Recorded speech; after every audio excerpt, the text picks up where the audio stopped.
Il y a un pigeon qui est juste sur ma fenêtre là, rien que pour me faire chier pendant la vidéo. Salut! Aujourd'hui, ça va parler gynéco. Alors avant de commencer mon anecdote, je voudrais quand même déjà remercier toutes les super gynécos sur lesquelles je suis tombée, qui ont changé ma vie de femme. Et donc celles-là, je voudrais leur dire merci. Évidemment, c'est pas ce genre d'anecdote trop cool qu'on va raconter parce que c'est pas drôle. C'est parti! Alors moi, un truc qui m'a marqué chez la gynéco, c'est que j'y vais, je dois faire un frottis ce jour-là. J'étais jeune, je vais avoir 20 ans et elle voit que j'appréhende et je dis oh là là, j'aime pas, machin.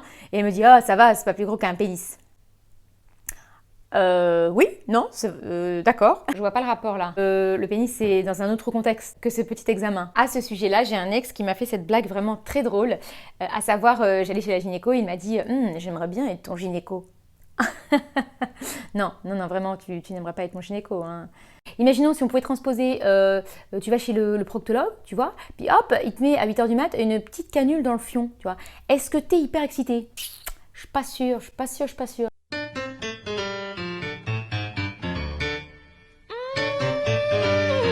C'était il y a quelques années, j'avais rendez-vous chez un gynéco que je connaissais pas parce que je devais me faire opérer, celui-là était chirurgien.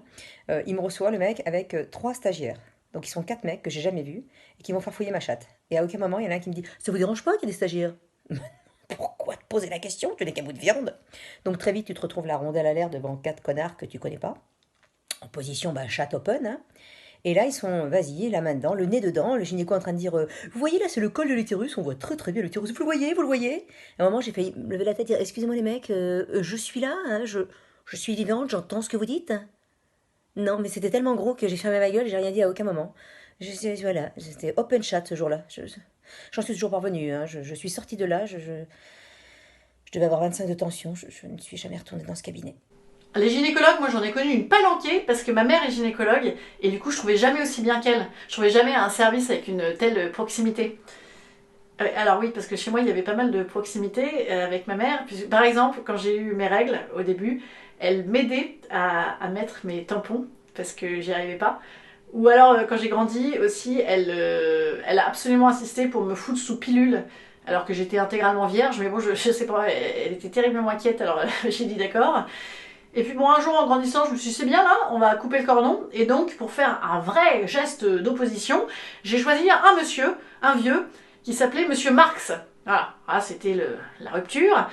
Et Monsieur Marx, il avait pas mal de théories d'ailleurs, et notamment sur mon corps, voilà. Mais sur plutôt l'extérieur de mon corps, mon apparence quoi. Et il faisait d'ailleurs comme pas mal de mecs vieux, il tripait à mort sur mes jambes.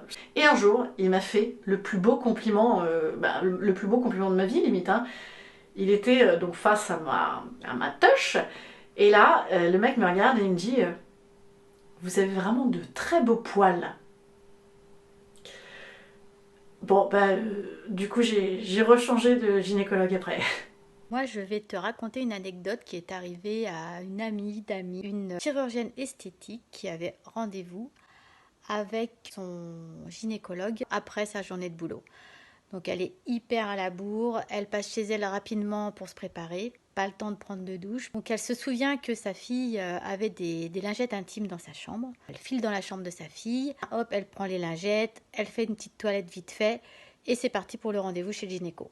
Elle arrive chez son gynéco, tout se passe normalement, elle commence à se déshabiller et le gynéco arrive pour commencer à l'ausculter.